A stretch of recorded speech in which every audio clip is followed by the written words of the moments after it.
yourself, what you're about, and where you're from. All right, well, my name's Craig Grove. I live right down the street from here in Rancho Viejo. I'm a huge fan of Charlie Crockett's.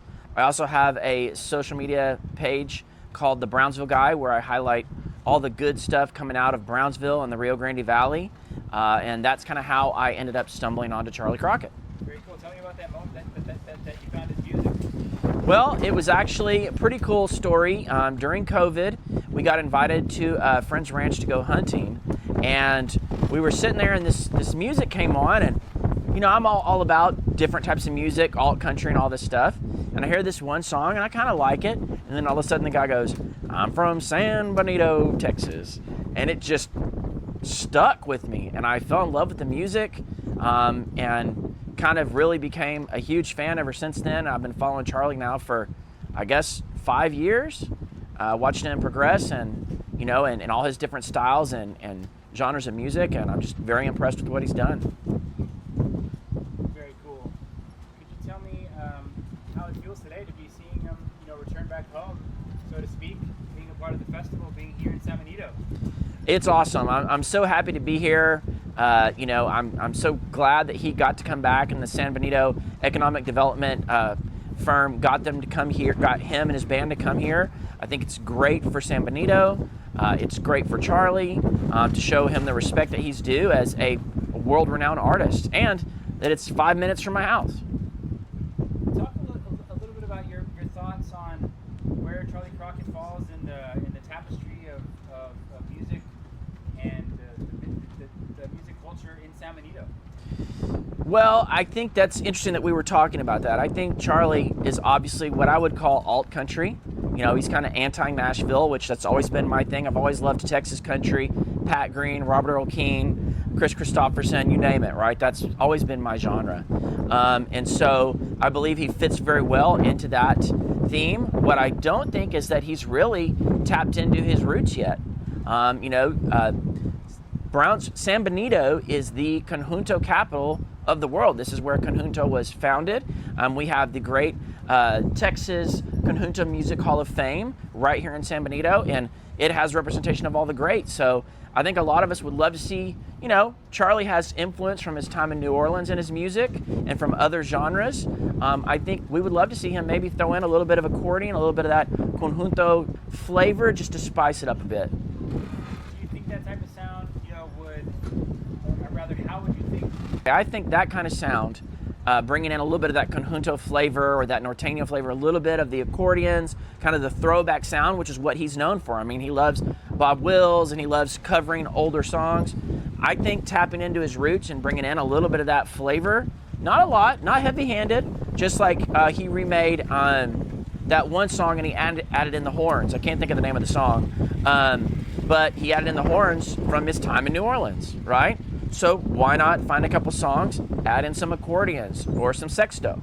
You know, that could really obviously increase his base into the Latino culture a little bit more than kind of the hipster country, kind of alt country vibe. Not to say his music isn't awesome the way it is, but that might be a next evolution that could help a lot. What do you think this concert means to the people of San Benito and the people of the Valley to see a Valley kid, you know, trying to make it on the national stage with music, coming back home to play? You know, I think it's great. However, I don't think the Valley at large has really accepted alt country. You know, in Austin, a lot of the other markets he goes to, he sells out. He came down here to Hidalgo, he had a good crowd, but it wasn't as big as I think it should be. And I think that's all the more reason why he might want to consider tapping into his roots a little bit. Like I said, nothing major, but, you know, tapping into that, where he was born and raised. You know, he says, "I'm from San Benito, Texas," in the Valley song, right? But I do think ultimately that it is a big blessing for the Valley and for San Benito to have another big artist. As you know, this is the home also of Freddie Fender. So now we have Freddie Fender, Charlie Crockett, all the great Conjunto music that's come from here. So San Benito is really becoming sort of a heritage music place.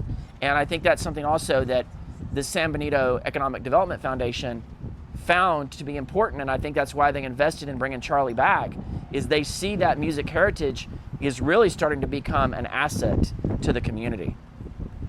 How does it feel for you as a person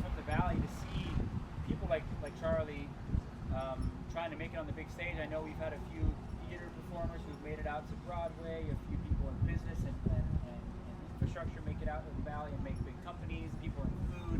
How does it feel to see that keep going in music? You know, the Valley has a long legacy of producing amazing people. We all know Tom Landry's from, the Valley. We know there's many, many great people. The recent assistant coach for the New England Patriots is from Los Fresnos, right? I mean, Chris Christopherson is from Brownsville, okay? So the Valley produces amazing people that go out into the world and make things happen. So I think this is absolutely just a continuation in that history. If anything, I think the Valley needs to maybe recognize and appreciate more the greats that we put out into society and into culture. And so I think that's why I support organizations like the Texas Conjunto Music Hall of Fame, because they're grabbing onto that, that cultural asset and trying to keep it alive for future generations. And guys like Charlie also help to project that into the future. So I think it's great to see it, and I hope we continue to have more, and I'll certainly continue to encourage people to support Charlie and everything he does. On a personal level, talk about why you like Charlie's music, and how it kind of relates to you, to your love of other country music. Well, like I said, I'm a huge music fan in general. I like everything from classical to hip hop and country, so I'm very open in terms of my tastes. But my heart is country. And I don't really like the commercialized, country that's now, a lot of it's like almost like hip hop, it's not really country anymore. Not to say I don't like hip hop, but it's like the genre has changed. And so as country evolves, I always try to find those groups that are kind of on the fringe. Like I said, Robert Earl King, Pat Green, Corey Murrow, now Charlie Crockett. And for me, Charlie Crockett is great because he comes from somewhere right down the street. So I obviously am going to support anyone who comes from an area that is 5 minutes from my house. And then on top of that, to be creating music that nobody else does. His music doesn't sound like anybody's. And he's not afraid to try new things. So I think that's amazing. Try new things and bring new people into the fold is what it's all about. I think that's a very Texan quality.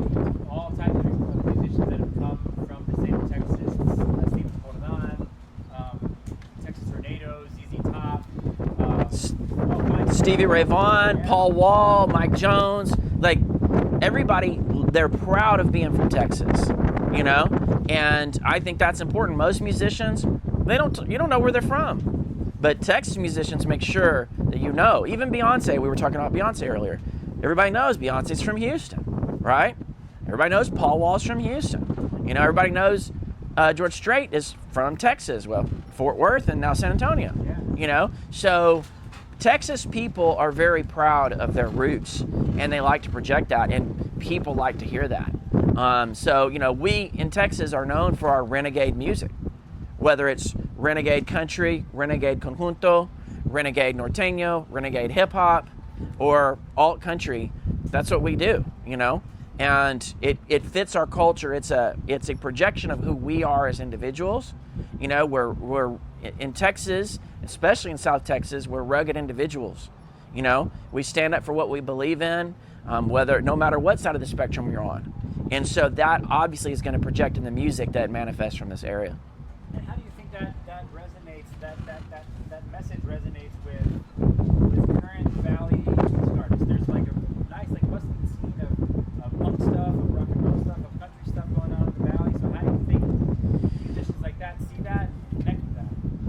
I think, and you're right. I was just at, to give a shout out, I was at my friend Danny's bar, the Kraken, and there was a great punk band there, and it's great to see punk is resurging, that metal is resurging. Music is cyclical, right?